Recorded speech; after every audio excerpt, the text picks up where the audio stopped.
शिवजी के पुत्र गणेश जी के बारे में सभी अवगत हैं और हर अनुष्ठान, हर पूजा में सर्वप्रथम उनको पूजा जाता है। पर शिवजी के अन्य पुत्र कार्तिकेय के बारे में लोग कम ही जानते हैं। आखिर क्यों? कार्तिकेय आज सिर्फ दक्षिण भारत में ही पूजे जाते हैं। आइए जानते हैं इस बारे में। शिव को पौरुष का प्रतीक माना जाता है, मगर उनकी कोई संतान नहीं थी। कहा जाता है कि कोई स्त्री उनके बीज को अपने गर्भ में धारण नहीं कर सकती थी, इसलिए शिव का बीज 6 कृतिकाओं ने धारण किया।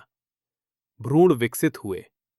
इसके बाद कृतिकाओं को लगा कि ये बीज उनके लिए कुछ ज्यादा गर्म है और वे उसे और ज्यादा समय तक धारण नहीं कर सकतीं।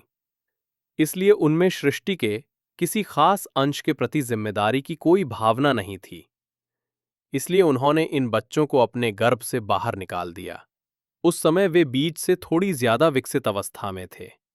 पार्वती खुद शिव के बच्चे को जन्म नहीं दे पाई थीं, इसलिए वो इसे व्यर्थ नहीं जाने देना चाहती थीं। उन्हें ये लगा कि इन 6 भ्रूणों में 6 शानदार गुण हैं। पार्वती ने सोचा, अगर ये सभी गुण किसी एक पुरुष में हो तो वो कितना अद्भुत होगा। अपनी तांत्रिक शक्तियों के जरिए उन्होंने इन 6 नन्हे भ्रूणों को एक में मिला दिया। उन्होंने एक ही शरीर में 6 जीवों को समाविष्ट कर दिया, जिसके बाद कार्तिकेय का जन्म हुआ। आज भी कार्तिकेय को अरुमुगाया 6 चेहरों वाले देवता की तरह देखा जाता है। वो एक अद्भुत क्षमता वाले थे। 8 साल की उम्र में ही वो एक अजेय योद्धा बन गए थे। एक बार गणेश और कार्तिकेय में दुनिया का चक्कर लगाने की प्रतियोगिता हुई, जिसमें कार्तिकेय तो दुनिया का चक्कर लगाने निकल गए और गणेश जी ने माता पिता को ही सर्वस्व मानकर उनकी परिक्रमा की। शिवजी ने गणेश जी को विजेता घोषित कर दिया। जब कार्तिकेय लौटे तो उन्होंने इसे अपने प्रति अन्याय माना और पलायन कर दक्षिण भारत की ओर चले गए। महर्षि अगस्त्य दक्षिण में आध्यात्मिकता लेकर गए थे।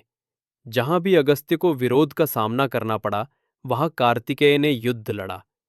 अगस्त्य ने ही उन्हें युद्ध कौशल सिखाया और अगस्त्य ने ही उनके गुस्से को ज्ञान प्राप्ति के एक साधन के रूप में बदल दिया। अंतिम बार अपने तलवार को कर्नाटक के घाटी सुब्रह्मण्य में साफ किया। उन्होंने कुछ समय तक वहां ध्यान किया, फिर पहाड़ पर चले गए, जिसे आज कुमार पर्वत के नाम से जाना जाता है। कर्नाटक में सुब्रह्मण्य को कुमार के रूप में जाना जाता है। कुमार का मतलब है पुत्र। शिव मुख्य देवता हैं और कुमार पुत्र हैं, इसलिए उस पहाड़ को कुमार पर्वत के नाम से जाना जाता है। उन्होंने उसके शिखर पर खड़ी मुद्रा में महासमाधि ली।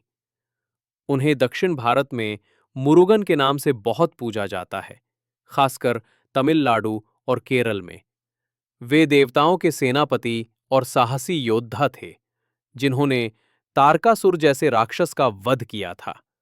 कार्तिक पूर्णिमा और शिवरात्रि जैसे अवसरों पर उनकी विशेष पूजा की जाती है। उत्तराखंड में कार्तिक स्वामी मंदिर में उनकी अस्थियां मौजूद मानी जाती हैं। आपको ये जानकारी कैसी लगी? कमेंट में अपनी राय अवश्य देवें।